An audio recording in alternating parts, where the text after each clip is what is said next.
Hello everyone, welcome to Devaki IAS academy. This is Kavita Nainwal और आज के सेशन में हम डिस्कस करेंगे हमारी टीचिंग एप्टीट्यूड सीरीज के अगले टॉपिक कम्युनिकेशन, इसमें इसके प्रकार और विशेषताओं के बारे में। ठीक है, तो सबसे पहले इसे जो है हम शिक्षण के संदर्भ में समझेंगे, लेकिन उससे पहले जो संप्रेषण का एक बेसिक अर्थ होता है हम उसको जान लेते हैं। संप्रेषण को अगर हम इसका इंग्लिश ट्रांसलेशन करें तो कम्युनिकेशन होता है, और कम्युनिकेशन जो वर्ड है इसकी उत्पत्ति लैटिन वर्ड कम्युनिस से हुई है। ठीक है, तो किससे उत्पत्ति हुई है? कम्युनिस, और जिसका अर्थ होता है जानना या समझना। ठीक है, तो इसके बाद कम्युनिकेशन है क्या? तथ्यों, विचारों या सूचनाओं का आदान प्रदान ही यहाँ पर संप्रेषण कहलाता है। यानी कि आप कोई भी अपना विचार, तथ्य या फिर जो सूचनाएं हैं जब किसी दूसरे व्यक्ति के साथ एक्सचेंज करते हैं तो वही क्या है? संप्रेषण है। इसके अलावा संप्रेषण एक द्विमार्गी प्रक्रिया है जो कि प्रेषक और प्राप्तकर्ता उसके बीच में होती है। यानी कि यहाँ पर दो व्यक्ति हैं जिनके बीच में सूचनाओं का आदान प्रदान हो रहा है, तो ये क्या है? एक द्विमार्गी प्रक्रिया है। इससे भी जो है थोड़ा सा ब्रॉड एस्पेक्ट में हम समझेंगे। यहाँ पर तो जब दो लोगों के बीच में सूचनाओं का आदान प्रदान हो रहा है तो हम कहेंगे द्विमार्गी प्रक्रिया है, जहां पर एक प्रेषक होगा, एक प्राप्तकर्ता होगा। इसके अलावा अगर हम संप्रेषण चक्र की बात करें या फिर जो संप्रेषण की प्रक्रिया है वो किस प्रकार से चलती है, तो इसमें हमारे बहुत से जो ऐसे शिक्षाविद हैं जिन्होंने अलग अलग तरीके से अलग अलग स्टेप्स यहाँ पर संप्रेषण प्रक्रिया के दिए हैं। किसी ने इसमें 7 स्टेप्स बताए हैं, किसी ने इसमें 8 स्टेप्स बताए हैं, लेकिन एक बेसिक अर्थ जो है समझते हुए हम चलेंगे कि मुख्य रूप से इसमें कौन से 4 ऐसे जो है कंपोनेंट्स होते हैं जो कि इसकी प्रक्रिया में भाग लेते हैं। तो सबसे पहला रहेगा प्रेषक, यानी कि जो सेंडर होता है। सेंडर क्या करेगा? सेंडर जो है इंफॉर्मेशन को यहां पर भेजेगा किसी मीडियम के द्वारा। कहां पहुंचेगा वो संदेश आपका? वो पहुंचेगा प्राप्तकर्ता तक। ठीक है, तो जब प्राप्तकर्ता को जो भी सूचना, तथ्य या जो कुछ भी उसको वहां पर विचार जो है जहां उसको पहुंच गए, प्राप्तकर्ता के पास पहुंच गए, तो वो प्राप्त करने के पश्चात उसकी प्रतिपुष्टि देगा। तो प्रतिपुष्टि के आधार पर ही जो है यहाँ पर संप्रेषण प्रक्रिया वापस प्रेषक तक पहुंचेगी और आगे बढ़ेगी। ठीक है, तो मुख्य 4 कंपोनेंट्स यहाँ पर हो गए: सेंडर, मैसेज, रिसीवर और फीडबैक। ठीक है, तो इसके इंग्लिश टर्म भी हम मेंशन कर लेते हैं। ये होगा सेंडर, संदेश यानी कि मैसेज, रिसीवर और फीडबैक। तो सबसे पहले क्या होगा? जो सेंडर है यानी कि जो प्रेषक है वो अपना मैसेज प्राप्तकर्ता को देगा, और प्राप्तकर्ता जब उस मैसेज को यहाँ पर ग्रहण कर लेगा उसके बाद वो उसके आधार पर प्रतिपुष्टि प्रदान करेगा। ये हमारा एक सामान्य अर्थ में संप्रेषण प्रक्रिया का अर्थ हुआ। ठीक है, अभी हम इसके बाद जो है ये शिक्षण में किस प्रकार से प्रयोग होता है उसके बारे में जानेंगे, लेकिन फिलहाल हमारा क्या चल रहा है? संप्रेषण का एक सामान्य रूप में क्या अर्थ होता है।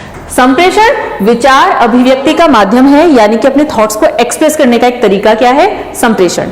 तथा संप्रेषण प्रक्रिया में संदेश भेजने वाला संदेश के प्रवाह के लिए माध्यम का प्रयोग करता है। जब आपको अपनी बात किसी तक पहुंचानी है तो आप किसी न किसी मीडियम का यूज करते हैं, चाहे वो आपका वर्बल मीडियम हो या फिर आप जैसे टेलीफोन के थ्रू भेजते हैं, इंटरनेट के द्वारा मैक्सिमम जो है मास तक अपना मैसेज पहुंचाते हैं। तो अलग अलग जो है मीडियम आप जो है अपने मैसेज को भेजने के लिए यहाँ पर प्रयोग करते हैं।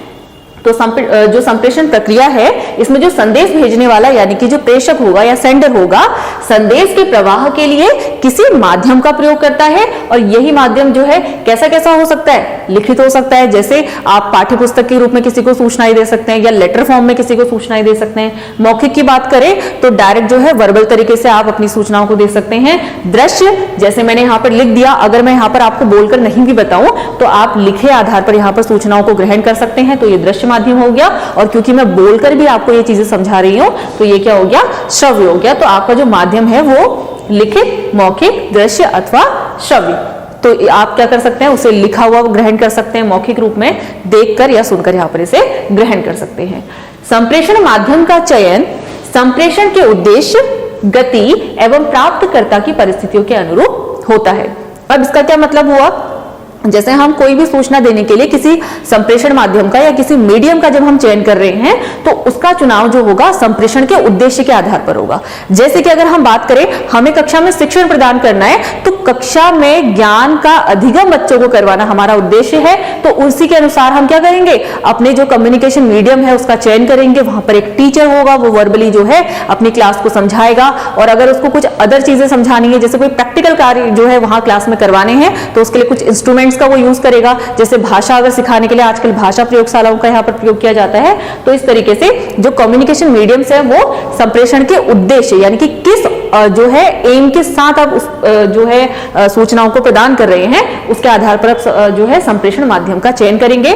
गति के अनुसार यानी कि आपको जैसे कोई कंटेंट कितने समय में यहाँ पर कवर करना है, अगर आपके पास बहुत समय है तो आप ऐसे माध्यम का भी यहाँ पर चयन कर सकते हैं जहां से आप जो है आराम आराम से धीरे धीरे सूचनाओं को दे पाएं। लेकिन अगर स्पीड में आपको यानी कि फटाफट कोई काम करना है तो आप एक ऐसा मीडियम चूज करते हैं जिससे बहुत ही कम समय में मैक्सिमम लोगों तक आपकी सूचना पहुंच जाए। जैसे आजकल क्या करा जाता है, इसके लिए इंटरनेट का प्रयोग किया जाता है कि इंटरनेट में कोई भी डाटा यहाँ पर फीड कर दिया, जिससे पूरे जो जन है, जो भारत के जितने भी लोग हैं, जैसे अगर इंडिया को जो है कोई ऐसी जो है गवर्नमेंट की कोई ऐसी इंफॉर्मेशन प्रोवाइड करनी है तो अपने पोर्टल पे जो है वो सूचनाएं डाल देगी। ठीक है, तो जैसे अगर हम बात करें नोटबंदी का एग्जांपल ले लें, तो नोटबंदी का जो अनाउंसमेंट था टेलीविजन पे कर दिया, तो क्या हुआ, उसी समय इंस्टेंट मोमेंट पे ही आपका क्या हुआ, वो जो बात थी वो आपकी पूरे देश तक पहुंच गई। ठीक है, तो गति के अनुसार भी हम यहाँ पर माध्यम का चयन करते हैं। इसके अलावा प्राप्तकर्ता की परिस्थितियों के अनुरूप भी होता है, यानी कि प्राप्तकर्ता किस प्रकार की परिस्थिति है, किस क्या स्तर है, कहाँ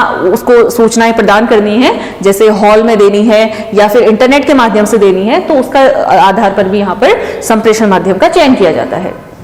अगर इसके प्रमुख तत्वों की बात करें, वैसे ये भी हमारे जो संप्रेषण प्रक्रिया के जो हमने कंपोनेंट्स यहाँ पर डिस्कस किए कम्युनिकेशन साइकिल के, वही हमारे क्या होंगे, इसके प्रमुख तत्व भी होंगे। बस इसमें एक आपका एक्स्ट्रा जुड़ गया है यहाँ पर थॉट्स, क्योंकि हम जो इस यहाँ पर कम्युनिकेशन साइकिल को यहाँ पर डिस्कस कर रहे हैं, एक्चुअल में इसका जो एक्सचेंज हो रहा है वो किस चीज का हो रहा है, जो आपके थॉट्स हैं और कोई फैक्ट है आप ओके। तो और इसके अलावा क्या है, जैसे हमने कहा कोई सूचनाएं हैं, कोई भी आपका मैसेज है, ठीक है, तो जो भी चीज आपको यहाँ पर सर्कुलेट करनी है अपनी कम्युनिकेशन साइकिल में, तो वो विचार, उसके बाद प्रेषक यानी कि सेंडर, प्राप्तकर्ता रिसीवर, उसके बाद क्या होगा, संदेश यानी कि क्या मैसेज है, और उसकी प्रतिपुष्टि। तो ये 5 क्या है, हमारी संप्रेषण प्रक्रिया के मुख्य तत्व हैं।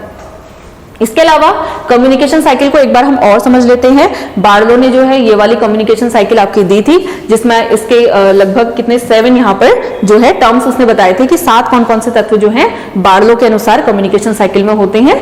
जैसे सबसे पहला हो गया सेंडर, यानी कि जो मैसेज प्रोवाइड करता है, जो भेजता है, प्रेषक जिसे कहते हैं। प्रेषक जो है अपना मैसेज भेजता है, ठीक है, और उस मैसेज को भेजने के लिए उसकी क्या करता है, पहले एनकोडिंग करेगा, ठीक है। तो एनकोडिंग के बाद जो रिसीवर है यानी कि प्राप्त करता है, उस मैसेज को ग्रहण करेगा, और ग्रहण करने के बाद उस मैसेज की क्या होगी, डिकोडिंग, यानी कि जो मैसेज भेजा गया है अब उसको वो समझेगा, ठीक है।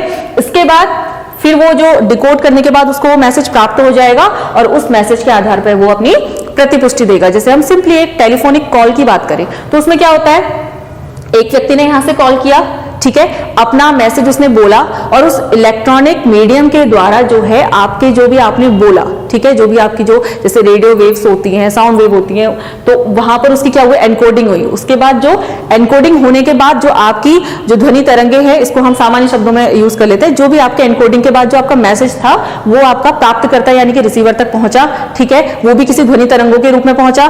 फिर उसने क्या किया, उसकी डिकोडिंग हुई, ठीक है, डिकोडिंग यानी कि उसको मिलने के बाद उसने उसको डिकोड किया कि वहां से क्या कहा गया है, तो वो मैसेज उसको प्राप्त हुआ।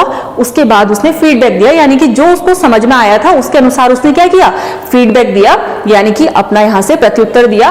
फिर वो बात सेंडर तक पहुंची और ये कम्युनिकेशन साइकिल फिर से यहां से रिपीट हो गई। साइकिल इसीलिए नाम है क्योंकि ये कॉन्टिन्यूअस यहाँ पर चल रही है, ठीक है। अगर ये फीडबैक तक खत्म हो जाती तो यहाँ से ओवर हो जाती, लेकिन क्योंकि ये द्विमार्गी प्रोसेस है, बोथ साइड से यहाँ पर चलती रहती है, तो फीडबैक के बाद जो है फिर से साइकिल यहाँ से रिपीट होती है। तो ये हो गई हमारी संप्रेषण प्रक्रिया। इसके बाद संप्रेषण प्रक्रिया का जो एक मुख्य तत्व है संप्रेषक, यानी कि जो मैसेज भेजता है वो कैसा होना चाहिए, उसके बारे में समझ लेते हैं। पूर्वाग्रह व तनाव से मुक्त, क्योंकि संप्रेषण प्रक्रिया में संप्रेषक किस प्रकार से अपने मैसेज को दे रहा है वो बहुत ही इंपॉर्टेंट है। तो सबसे पहले तो जो संप्रेषक है वो पूर्वाग्रह, ठीक है। पूर्वाग्रह मतलब पहले से उसके दिमाग में ये नहीं होना चाहिए, जैसे अगर एक टीचर का एग्जांपल लिया जाए, उसके दिमाग में अपना मैसेज देने से पहले ये बात नहीं होनी चाहिए कि इस क्लास में बच्चे तो पहले से ही सब कुछ जानते हैं, तो इनको बहुत ज्यादा यहाँ पर तल्लीनता से और बहुत ज्यादा प्रभावी तरीके से समझाने की आवश्यकता नहीं है। तो पूर्वाग्रह किसी तरीके का नहीं रखना, और कोई भी तनाव नहीं होना चाहिए। तनाव नहीं होना चाहिए इसलिए क्योंकि क्लास में अगर आप पहले से एक ऐसी मेंटल स्टेट से आ रहे हैं कि वो चीज आपके कम्युनिकेशन को या फिर आपका जो शिक्षण है उसको प्रभावित कर रही है, तो उससे क्या होगा, उससे बच्चों के अधिगम पर प्रभाव पड़ेगा। इसलिए क्या होना चाहिए, एक शिक्षक को या फिर एक जो कम्युनिकेशन प्रोसेस में जो एक सेंडर का कार्य कर रहा है टीचर, उसको पूर्वाग्रह व तनाव से मुक्त होना चाहिए। इसके अलावा वास्तविक आवश्यकता का विश्लेषण, यानी कि किस चीज का जो क्या मैसेज आपको कक्षा में देना है उसका उसने पहले विश्लेषण कर लेना चाहिए कि क्या वो मैसेज जो दिया जा रहा है क्या वो समुचित है उस कक्षा के अनुसार, या फिर जो आपने एक पाठ का कंटेंट पढ़ाना है आप उसे इधर उधर न भटके हो, एक सही मैसेज सही तरीके से दिया जाना चाहिए। तो उसका विश्लेषण एनालिसिस करना जरूरी है। प्राप्तकर्ता संबंधी जानकारी, यानी कि प्राप्तकर्ता से जो संबंधित जानकारी, यानी कि प्राप्तकर्ता का क्या स्तर है, ठीक है, किसी कक्षा में किस बुद्धि स्तर के बच्चे बैठ रहे हैं और अलग अलग विभिन्न जो योग्यता वाले बच्चे हैं, मंद बुद्धि, तीव्र बुद्धि, उसका ज्ञान एक शिक्षक को होना चाहिए या फिर एक प्रेषक को होना चाहिए। और इसके बाद संदेश ग्राही की संवेदनशीलता की जानकारी। संदेश ग्राही जो है तो संदेश जो ग्रहण कर रहा है, यानी कि अगर एक क्लासरूम के सेंस में देखें तो जो एक स्टूडेंट होता है तो वो कितना संवेदनशील है उस जानकारी को लेने के लिए। क्या आप रिलेवेंट टॉपिक को यहाँ पर डिस्कस कर रहे हैं या फिर आप ऐसे जो है यहाँ पर कंटेंट को डिस्कस कर रहे हैं जिसमें बच्चा जो है उसके प्रति बिल्कुल भी संवेदनहीन है, ठीक है। तो अगर वो संवेदनहीन होगा तो उसका इंटरेस्ट उस टॉपिक में आएगा ही नहीं। तो सबसे पहले टीचर को पता होना चाहिए क्या वो उस टॉपिक के प्रति संवेदनशील है, ठीक है, क्या वो अवेयर है उन चीजों से। उद्देश्य के अनुरूप संप्रेषण, ठीक है, यानी कि जैसे कक्षा शिक्षण में हम जाते हैं तो उसका कुछ ना कुछ एक उद्देश्य होता है, तो उसके अनुसार ही यहाँ पर संप्रेषण कम्युनिकेशन होना चाहिए। इसके अलावा संदेश की पुनरावृत्ति, संदेश की पुनरावृत्ति इसलिए आवश्यक है ताकि जो भी आपको यहाँ पर सामने सूचना देनी है वो पुनरावृत्ति की वजह से बार बार जो है आपकी सक्सेसफुल हो, क्योंकि कई बार ऐसा होता है एक बार यहाँ पर कम्युनिकेट करने में जो है चीजें कुछ स्किप हो जाती हैं। तो पुनरावृत्ति के द्वारा जहां जहां पर जो चीजें महत्वपूर्ण है उनकी पुनरावृत्ति अपने संदेश में करनी चाहिए। संकेतों की सरलता, ठीक है, तो जो संकेत दिए जा रहे हैं यानी कि कम्युनिकेशन में जो चीज बताई जा रही है उसकी जो लैंग्वेज है या उसका जो तरीका है समझाने का वो बहुत कॉम्प्लिकेटेड नहीं होना चाहिए, बिल्कुल सरल तरीके से यहाँ पर अपने संकेतों को यानी कि जो मैसेज है उसको दिया जाना चाहिए। संप्रेषण क्रियाओं व विचारों में संगति। अब जो संप्रेषण की क्रिया है यानी कि जिस तरीके से संप्रेषण दिया जा रहा है और जो विचार यानी कि आप क्या पढ़ा रहे हैं या किस विचार को यहाँ पर कन्वे कर रहे हैं उसी के अनुसार आपकी संप्रेषण की क्रिया भी होनी चाहिए। जैसे अगर हम इसको उदाहरण के लिए समझें कि हमें गणित का कोई विषय पढ़ाना है और हम उसमें लेक्चर मेथड यूज कर रहे हैं, इसको ऐसे समझ लेते हैं, ठीक है, तो हमारे जो विचार है यानी कि जो हमें यहाँ पर जो क्लास को प्रोवाइड करना है वो है मैथ सब्जेक्ट, और अगर हम क्रिया की बात करें हम उसमें लेक्चर मेथड यूज कर रहे हैं, तो उनमें कहीं से संगति नहीं है, ठीक है, बिल्कुल मिसमैच हो रहे हैं। सही चीज के लिए सही प्रकार की यहाँ पर क्रिया होनी चाहिए। तो जिस प्रकार के विचार यानी कि जो चीज आपको कन्वे करनी है उसी के अनुसार ही यहाँ पर क्रियाएं होनी चाहिए, उसी के अनुसार ही संप्रेषण का आपका तरीका या फिर आप कह सकते हो वो मेथड्स आपकी होनी चाहिए। समय पर संदेश की पहुंच, ठीक है, तो ये भी आवश्यक है समय का ध्यान रखते हुए, यानी कि कितने समय में आपको अपना जो मैसेज है वो कन्वे कर देना है। तो समय पर जो है आपका मैसेज जो है सामने वाले तक पहुंचना चाहिए। ये नहीं कि डेडलाइन निकल गई और आपका जो भी मैसेज था वो आपका रिसीवर तक पहुंचा ही नहीं, ठीक है। तो ये कुछ बातें रही जो संप्रेषक में होनी चाहिए। इसके अलावा सामान्य एक भाषा में हम संप्रेषण की विशेषताएं समझे। अभी हम शिक्षण में क्या इसकी विशेषताएं हैं उसको अलग से देखेंगे। तो संप्रेषण की विशेषताएं क्या होती हैं? द्विमार्गी प्रक्रिया है जो हमने पहले समझा, जिसमें विचारों का आदान प्रदान होता है। द्विमार्गी मतलब बोथ वे प्रोसेस है। यहां पर ये नहीं हो रहा है कि यहां से कोई अनाउंसमेंट कर दी और जो है सामने से जो है बिल्कुल पूरी तरह से बाध्य है। जैसे अगर हम यहां पर इसका भी एग्जाम्पल लेते हैं तो यहां पर आपका जो है ये भी एक आपका द्विमार्गी प्रक्रिया है, क्योंकि भले ही यहां से आपको लेक्चर जो है वीडियो के माध्यम से मिल रहा है, लेकिन आपको भी पूरी छूट है कि आप जो है कमेंट बॉक्स में अपनी क्वेरीज को रख सकते हैं। तो देखिए यहां से हम पढ़ा रहे हैं और वहां से आप अपनी क्वेरीज पूछ करके जो आपका टू वे प्रोसेस है उसको कंप्लीट कर रहे हैं। तो ये भी क्या है, जो है टू वे प्रोसेस है। इसका लक्ष्य क्या है? संप्रेषण का लक्ष्य सूचनाओं का सही अर्थ में संप्रेषण होना चाहिए। कई बार क्या होता है, जो आपका सेंडर है या फिर जो आपका पहला व्यक्ति है जो संदेश प्रदान कर रहा है, वो मैसेज को कहना तो कुछ चाहता है, लेकिन जो सामने वाला है उसने उसको गलत समझ लिया। ठीक है, तो आपने जैसे माना कोई आपने पाइथागोरस का यहाँ पर जो है प्रमेय बच्चों को बताया, लेकिन बच्चों ने उसको समझा ही नहीं, या फिर आपने ये बताना चाहा था कि ये समकोण त्रिभुज के लिए प्रयुक्त होता है, बच्चों ने उसको एक सामान्य समबाहु त्रिभुज के लिए समझ लिया। ठीक है, तो आपका जो मैसेज है वो सही ढंग से सामने वाले तक कन्वे होना चाहिए। तो इसका जो संप्रेषण है, एक अच्छे संप्रेषण का क्या लक्ष्य है, यहाँ पर सूचनाओं का सही अर्थ में संप्रेषण होना चाहिए, गलत इंफॉर्मेशन सामने नहीं जानी चाहिए। सूचनाओं द्वारा प्राप्तकर्ता के ज्ञान में भी अभिवृद्धि होनी चाहिए। ठीक है, तो सूचनाओं के द्वारा अगर सामने वाले के व्यवहार में कोई परिवर्तन नहीं आया, सामने वाले के नॉलेज में कोई यहाँ पर वृद्धि नहीं हुई, तो संप्रेषण का कोई अर्थ नहीं रह जाता। संप्रेषण का आधार व्यक्तिगत समझ व मनोदशा होती है, यानी कि एक जो संप्रेषण होगा उसका आधार व्यक्तिगत समझ। अगर हम किसी को कोई बात समझाने की कोशिश कर रहे हैं तो डिपेंड करता है, अब उसका समझना इस बात पर डिपेंड करता है कि उसकी अपनी व्यक्तिगत समझ कितनी है। किसी बात को किसी अगर जैसे एक हमने कक्षा में अगर हम बच्चों के स्तर को अलग अलग कर दे तो एक ही बात को कोई बच्चा बहुत आसानी से समझ जाता है, लेकिन अगर दूसरे बच्चे की बात करें तो वो उतने अच्छे से उस बात को नहीं समझ पाता। तो व्यक्तिगत समझ पर भी एक संप्रेषण का जो उद्देश्य है वो आपका सार्थक हो पाएगा। और उसके अलावा मनोदशा, यानी कि किसी की मेंटल स्टेट कैसी है, यानी कि उस समय पर उसकी मनोदशा कैसी है, इस बात पर भी निर्भर करता है। अगर बच्चा पहले से ही तनाव में है तो क्या होगा, वो जो भी आपका संदेश यहाँ पर दिया जा रहा है, आप कितने भी प्रभावशाली तरीके से यहाँ पर जो है अपने संप्रेषण को पूरा करें या अपनी बात को रखें, बच्चा जो है उस चीज को नहीं समझ पाएगा। तो जो बच्चे की या फिर किसी भी सामने वाले व्यक्ति की जो मनोदशा है और उसकी अपनी व्यक्तिगत समझ कैसी है, ये क्या है, ये एक संप्रेषण का आधार है। यानी कि संप्रेषण जो है सार्थक तभी होगा जब बच्चे की व्यक्तिगत समझ या सामने वाले व्यक्ति की व्यक्तिगत समझ अच्छी हो और साथ ही उसकी मनोदशा भी सामान्य हो। संप्रेषण वैयक्तिक या अवैयक्तिक दोनों प्रकार के हो सकते हैं। यानी कि जो कम्युनिकेशन हो रहा है, एक तो आप पर्सनली किसी को कोई चीज बता सकते हैं, या फिर अवैयक्तिक नॉन जो है इनडायरेक्टली भी आप किसी को जो है यहाँ पर सूचना प्रदान कर सकते हैं। जैसे मैंने यहाँ पर आपसे कोई बात की, आपको समझ में आ गया, तो आपने किसी तीसरे को बताया कि हाँ यहाँ पर जो है ये बात कही गई थी, यहाँ पर जो कविता नैनवाल ने ये बात कही थी। ठीक है, तो ये अवैयक्तिक हो गया, क्योंकि मैंने डायरेक्टली जो है तीसरे व्यक्ति को नहीं बताया, मैंने आपको बताया, आपने उसे बताया, तो डायरेक्टली नहीं हुआ, अवैयक्तिक या फिर इनडायरेक्टली मेरी बात वहां तक कम्युनिकेट हो गई। एक चक्रीय प्रक्रिया है, क्योंकि हमने कहा संप्रेषण, हमने चक्र को यहाँ पर जो कम्युनिकेशन साइकिल है उसको डिस्कस किया था।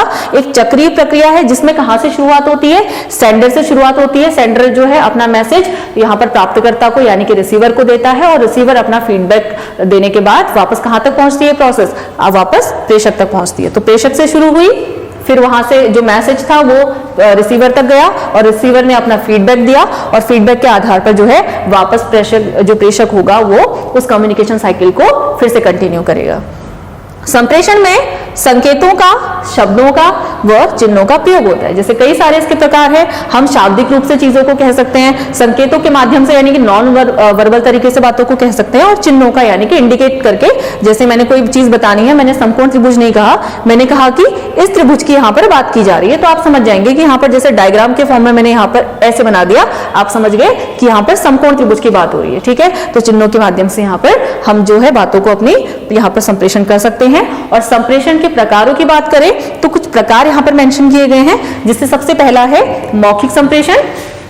जैसा कि नाम से ये सारे स्पष्ट होंगे, मौखिक संप्रेषण यानी कि ओरल माध्यम से, जैसा कि अगर हम यहाँ पर बात करें तो ओरल माध्यम से, और साथ साथ ही यहाँ पर लिखित माध्यम से भी क्या हो रहा है, बातों का संप्रेषण हो रहा है। यानी कि जो नॉलेज है या फिर विचार है, जो भी फैक्ट्स है, आपको मौखिक रूप में यानी कि ओरली या फिर लिखित रूप में या रिटन फॉर्म में ये सारी चीजें यहाँ पर प्रोवाइड की जा रही हैं। तो ये दो रूप हो गए, या फिर इनको जो है एक साथ आप कह सकते हैं शाब्दिक, ये शाब्दिक रूप में, चाहे वो रिटन हो चाहे वो ओरल हो। इसके अलावा अमौखिक या फिर अशाब्दिक संप्रेषण क्या होता है, जैसे आपने अगर कक्षा में कोई शिक्षक है तो वो क्या करेगा, अगर उसको क्लास को शांत कराना है, या तो वो फिंगर को मुंह पे रख लेगा तो बच्चे समझ जाएंगे इशारों से कि यहाँ पर शांत रहने के लिए कहा गया है, या फिर टीचर अपनी अगर क्लास में जो है अनुशासन यहाँ पर बिल्कुल डिस्टर्ब हो गया है तो टीचर क्या करेगा, बहुत सीरियस हो जाएगा या फिर भौं चढ़ा लेगा। तो इस तरीके से वो क्या प्रकट करेगा कि वो जो है आपके व्यवहार से असंतुष्ट है और आपको इंडिकेट कर रहा है शांत रहने के लिए। ठीक है, तो अमौखिक रूप से से भी यहाँ पर संप्रेषण किया जाता है, या इशारों में अगर किसी को बैठने के लिए कहना है तो आपने हाथ से इशारा कर दिया कि बैठ जाइए, तो इस तरीके से जो है अमौखिक संप्रेषण हो गया, या इसको हम कह सकते हैं अशाब्दिक। तो एक तो आपके प्रकार हो गए शाब्दिक और अशाब्दिक, ठीक है।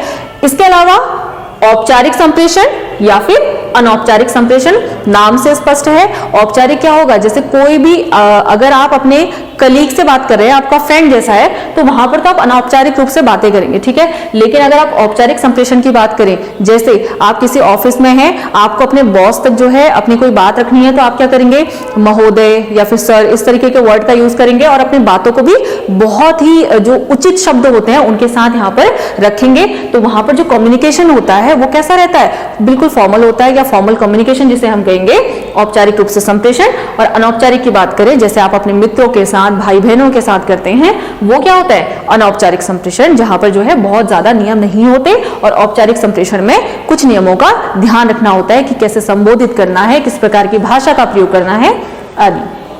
तो एक टाइप आपका ये हो गया। इसके बाद अंतरवैयक्तिक संप्रेषण और अंतरावैयक्तिक संप्रेषण, ये दोनों बहुत ही इंपॉर्टेंट है।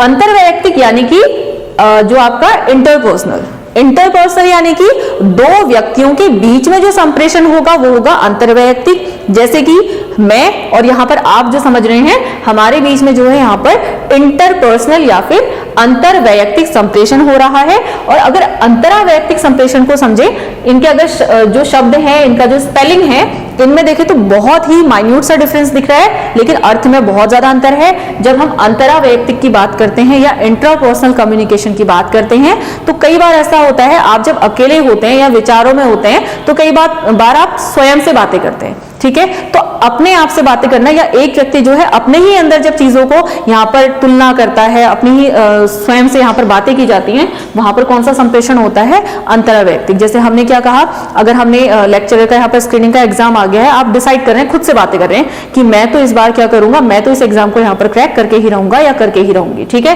तो आप खुद को यहाँ पर खुद से कम्युनिकेट कर रहे हैं, खुद को समझा रहे हैं, खुद से बातें कर रहे हैं, तो वो अंतरावैयक्तिक अपने ही अंदर। और जो अंतरवैयक्तिक होता है, अंतर से समझ लीजिए दो लोगों के बीच में अंतर होता है, इसलिए अंतरवैयक्तिक क्या होगा, दो लोगों के बीच का संप्रेषण।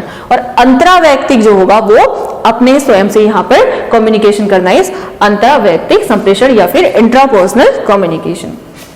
इसके अलावा सामूहिक संप्रेषण की अगर हम बात करें, जैसे कि ग्रुप स्टडीज होती है, तो वहां पर क्या होता है, ग्रुप में जो है आपस में यहाँ पर विचार विमर्श किया जाता है, तो वो नाम से स्पष्ट है, सामूहिक संप्रेषण या फिर ग्रुप कम्युनिकेशन कहलाएगा। और अगर हम जनसंचार या जो जन संप्रेषण की बात करें या फिर मास कम्युनिकेशन की बात करें, तो वैसे तो ये दोनों एक से लग रहे हैं, लेकिन समूह जो होगा आपका एक जो है सीमित संख्या में होगा।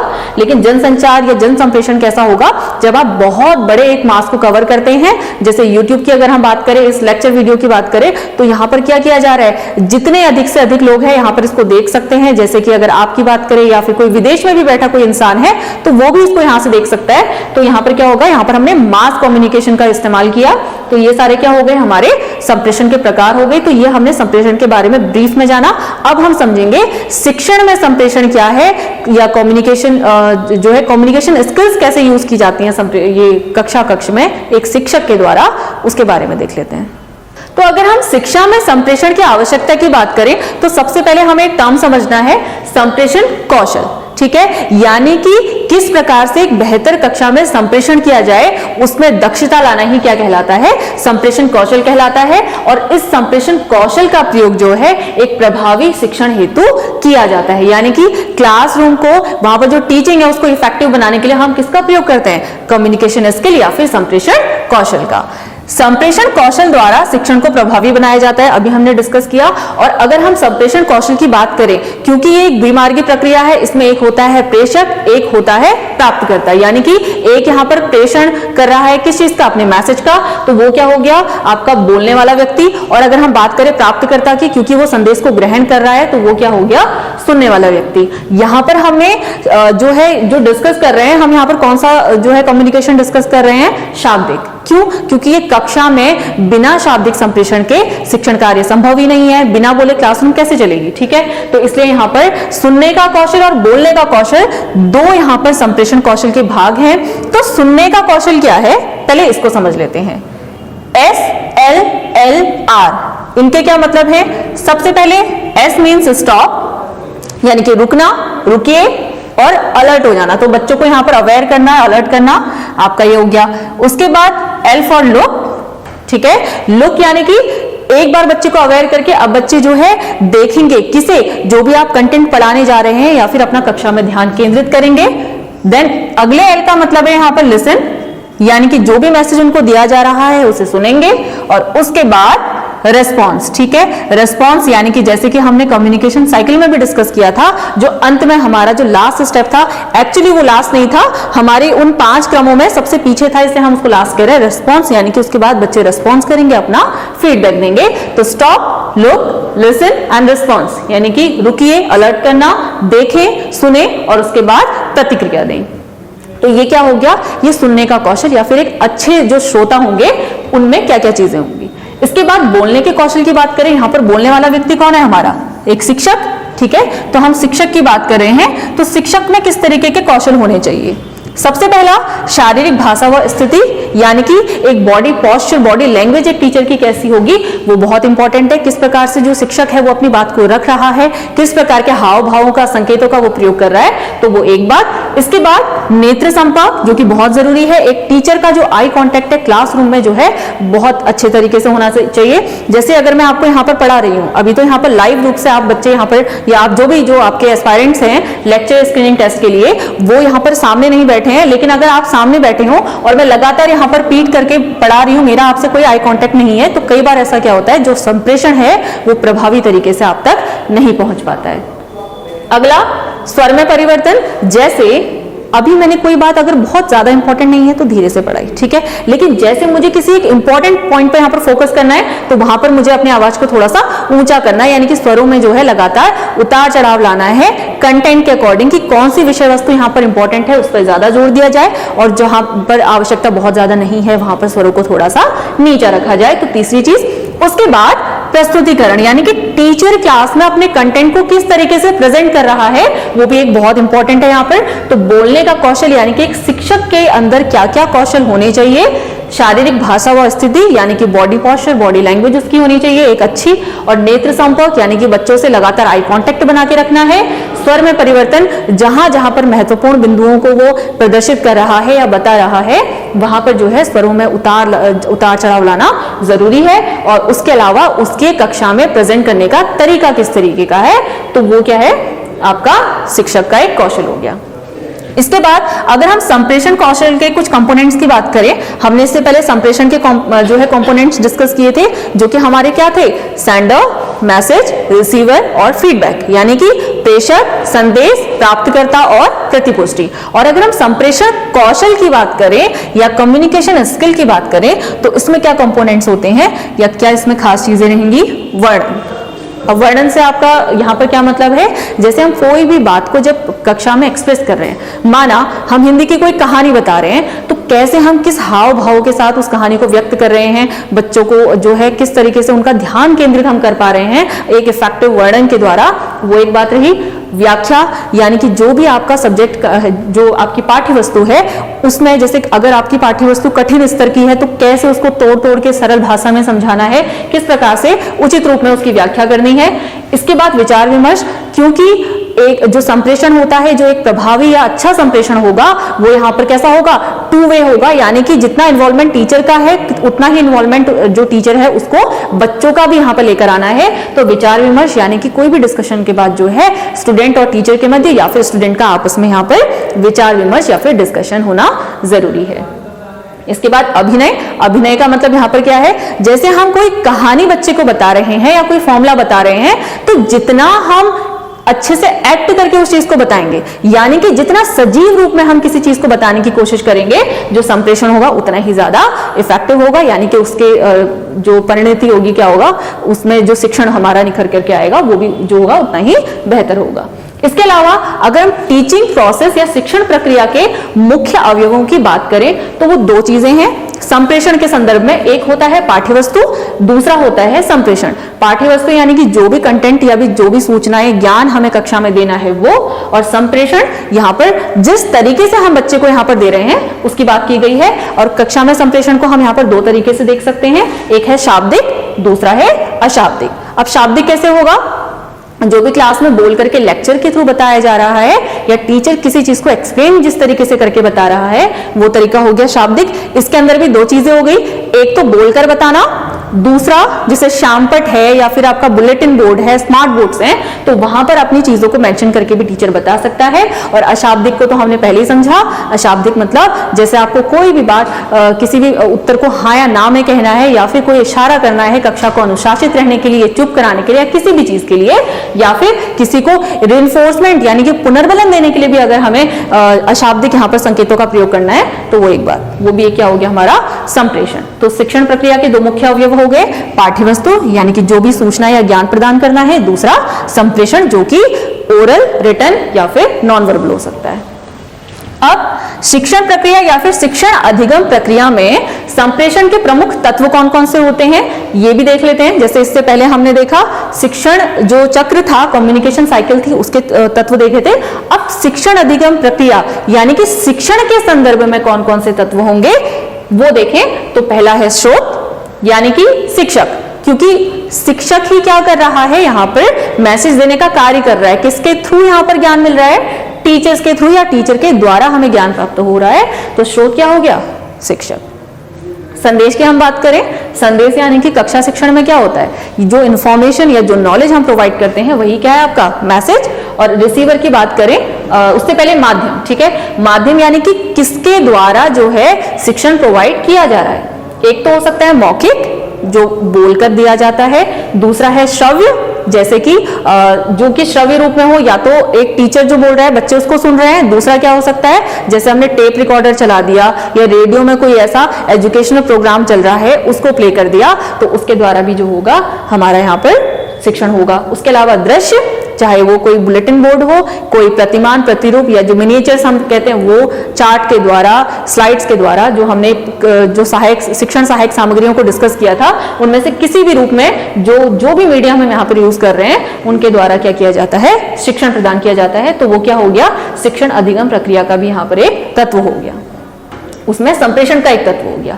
इसके बाद ग्राही यानी कि ग्रहणकर्ता या प्राप्तकर्ता, और कक्षा में यहाँ पर प्राप्तकर्ता कौन होता है, किसको यहाँ पर ज्ञान दिया जाता है, एक विद्यार्थी को।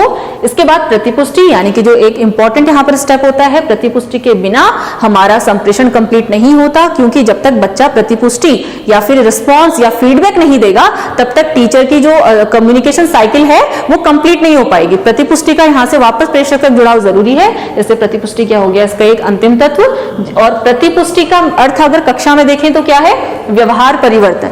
जैसा कि शिक्षा का अर्थ भी हम कहें तो क्या होता है, शिक्षा वो होती है जो व्यक्ति में व्यवहार परिवर्तन लेकर आती है, यानी कि कुछ सीखने के बाद जो है उसके व्यवहार में चेंजेस आते हैं। व्यवहार में चेंजेस मतलब ये नहीं कि उसका जो एक बेसिक जो वैसी प्रॉपर्टी है, गुस्सा करना आता है तो अभी भूल गया, ऐसा वाला व्यवहार परिवर्तन नहीं, नॉलेज में परिवर्तन आ जाएगा। जो बच्चे ने अभी जो ज्ञान ग्रहण किया अब उसकी नॉलेज कुछ एनहांस हो गई, कुछ उसने नया सीख लिया, तो व्यवहार में परिवर्तन आ गया। अब अगर हम शिक्षण के संदर्भ में यहाँ पर एक अच्छे या प्रभावी शिक्षण के विशेषताएं समझें या फिर प्रभावी शिक्षण लाने के क्या उपाय हो सकते हैं उनको देखें, तो वो देख लेते हैं। सबसे पहला उचित भाषा का प्रयोग। एक शिक्षक को ये हमेशा ध्यान रखना चाहिए कि किसी भी बात को कन्वे करने के लिए एक प्रॉपर लैंग्वेज का वो यूज करे, उसमें शब्द अच्छे हों, स्पष्ट हों, शुद्ध हों। इसके बाद स्वर की उपयुक्तता, जैसे हमने कहा आवश्यकता अनुसार जो है स्वर में उतार या चढ़ाव होना चाहिए।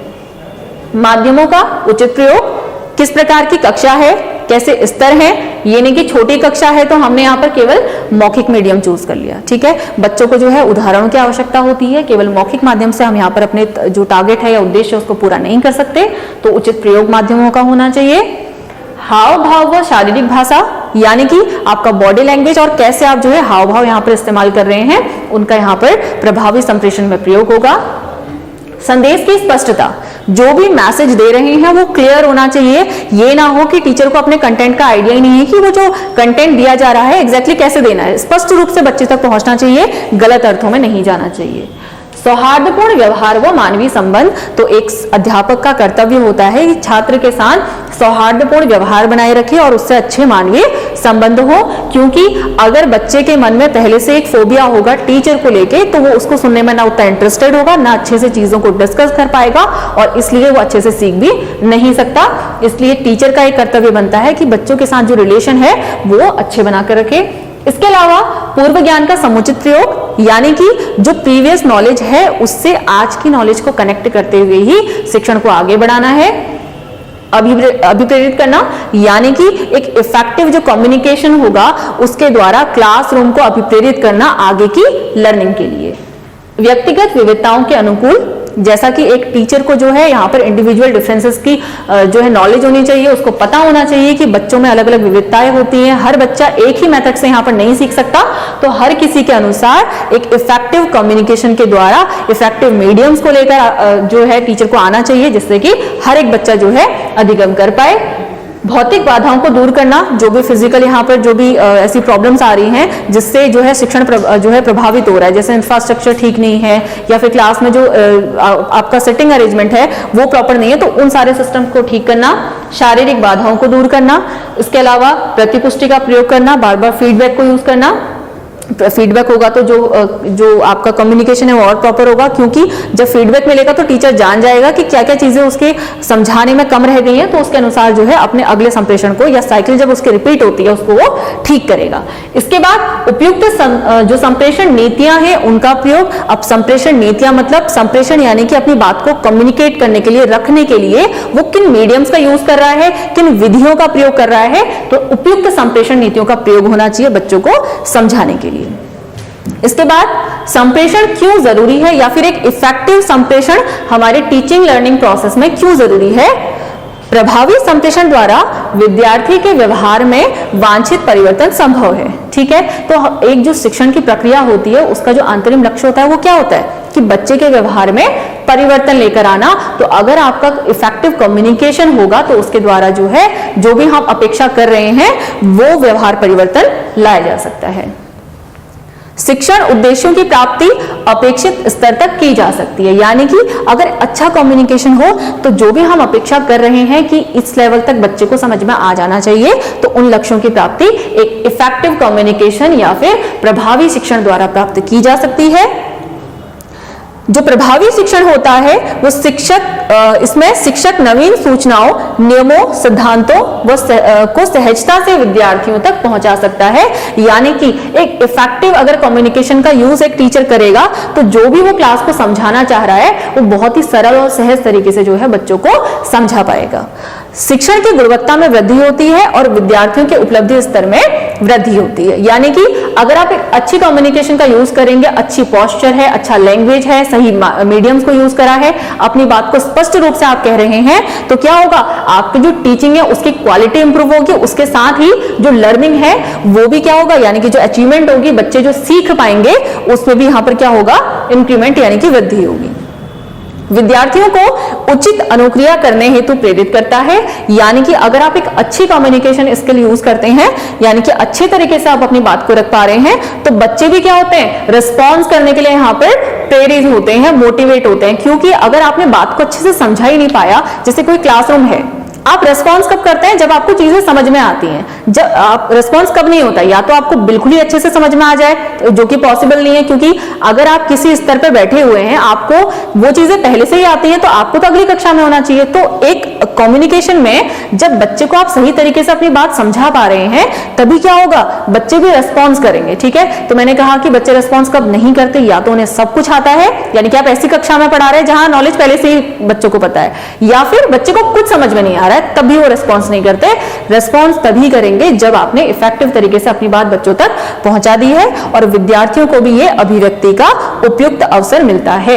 यानी कि जब बच्चे एक्सप्रेस करेंगे खुद को, तो उनको भी क्या होगा, बार बार जो है उनको भी अवसर जो है प्राप्त होंगे। अगर बार बार रेस्पॉन्स करेंगे तो अपनी बात रखने के, यानी कि अभिव्यक्ति के अवसर प्राप्त होते हैं।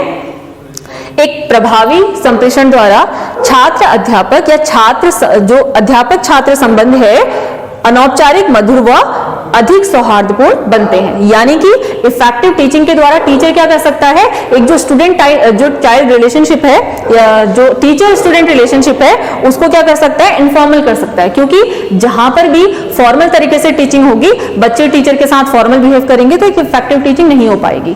क्योंकि हम क्या करते हैं, जब हमें किसी को अपनी बात बहुत अच्छे से समझानी होती है, अगर हम ये चाहते हैं कि सामने वाला खुलकर अपने पक्ष को हमारे सामने रखे, तो हम क्या कर सकते हैं, उसके साथ एक अनौपचारिक यानी कि इनफॉर्मल यहाँ पर रिलेशनशिप जो है एस्टैब्लिश करते हैं। उसके साथ ही मधुर व अधिक सौहार्दपूर्ण भी यहाँ पर रिलेशन बनते हैं। किससे, एक प्रभावी संप्रेषण के द्वारा। ठीक है, तो क्लास में इवन आज की डेट में क्या कहा जाता है, जो एक अच्छा टीचर होता है उसको क्या करना चाहिए, एक फ्रेंडली यहाँ पर एनवायरनमेंट बच्चों के सामने बनाए रखना चाहिए। इसके अलावा एक इफेक्टिव कम्युनिकेशन के द्वारा क्या हो सकता है, समस्याओं का शीघ्र समाधान करने में सहायता मिलती है। यानी कि जो भी क्लासरूम में प्रॉब्लम्स आ रही हैं उसको सॉल्व कैसे कर सकता है, एक इफेक्टिव कम्युनिकेशन के द्वारा।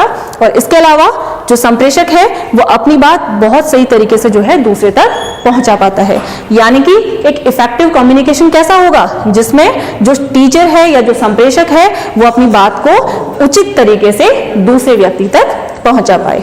इसके अलावा अगर हम प्रभावी संप्रेषण की बात करें तो उसके द्वारा क्या हो सकता है, कक्षा समूह के सदस्यों में आपसी विश्वास, समझ तथा सहयोग की भावना भी विकसित होती है। यानी कि अगर क्लासरूम में जो टीचर का कम्युनिकेशन इस तरीके का है कि बच्चे जो है, बच्चों के साथ तो उसने अपनी रिलेशनशिप जो है एक अच्छी तरीके से स्टैब्लिश कर दी है, लेकिन क्लास में एक ऐसा एनवायरनमेंट भी उसने क्रिएट कर दिया कि बच्चे आपस में जो है अपनी समझ विकसित कर रहे हैं, आपस में विचार विमर्श कर रहे हैं और जो तथ्य या सूचनाएं हैं उसको और अधिक तरीके से यहाँ पर सीख पा रहे हैं।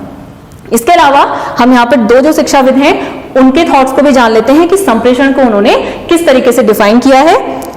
अगर हम E.G. मेयर की बात करें तो वो कहते हैं, संप्रेषण से तात्पर्य एक व्यक्ति के विचारों तथा शक्तियों से दूसरे व्यक्तियों को परिचित कराने से है। यानी कि किस तरीके से एक व्यक्ति अपनी बात को, अपनी पावर्स को जो है, पावर को से ज्यादा हम फोकस करेंगे इस टर्म पे, विचारों को जो है किस तरीके से दूसरों को परिचित करवा पा रहा है, यानी कि समझा पा रहा है। ठीक है, तो एक अच्छा संप्रेषण क्या होगा, जहां पर आप अपनी बात को दूसरे तक पहुंचा सकें या समझा सकें। और अगर हम कुलश्रेष्ठ की बात करें, डॉक्टर कुलश्रेष्ठ के शब्दों में, संप्रेषण एक गत्यात्मक उद्देश्यपूर्ण प्रक्रिया है। यानी कि गत्यात्मक यानी कि कंटिन्यूअसली चलने वाली, एक निरंतर चलने वाली प्रक्रिया है। और उसके अलावा उद्देश्यपूर्ण है, यानी कि संप्रेषण का कुछ ना कुछ उद्देश्य होता है कि जो हमारा एक हमने जो तय किया है कि ये वाली नॉलेज, ये सूचना सामने वाली व्यक्ति तक पहुंच जाए। इसमें सूचनाओं तथा विचारों का संप्रेषण, यानी कि जो आपकी फैक्ट्स हैं, जो नॉलेज है, जो उसका संप्रेषण, उसका कम्युनिकेशन एवं ग्रहण करना लिखित, मौखिक अथवा संकेतों के माध्यम से होता है। तो जो भी कम्युनिकेशन है, जो भी कम्युनिकेशन या फिर नॉलेज जो जहां पर दी जा रही है, तो जो ग्रहण करता होगा वो किस किस माध्यम से, लिखित तरीके से, मौखिक तरीके से या फिर सांकेतिक तरीके से, या फिर शॉर्ट में हम कहें शाब्दिक या फिर अशाब्दिक या वर्बल और नॉन वर्बल तरीके से यहाँ पर प्राप्त करता है। तो ये हमने किसकी बात करी, डॉक्टर कुलश्रेष्ठ की। तो ये हमने आज के जो लेक्चर है उसमें क्या क्या समझा, एक तो संप्रेषण क्या होता है, किस किस तरीके से हम उसको उसके प्रकारों में डिवाइड कर सकते हैं, और शिक्षण के क्षेत्र में एक कम्युनिकेशन स्किल का कितना रोल है, क्या एक अच्छे संप्रेषण कौशल की विशेषताएं होती हैं, और उसके अलावा हमने जाना कि क्या इसकी महत्व है हमारी कक्षा में। तो ये कुछ बातें रही। आई होप आपको आज का वीडियो अच्छा लगा हो। Thank you.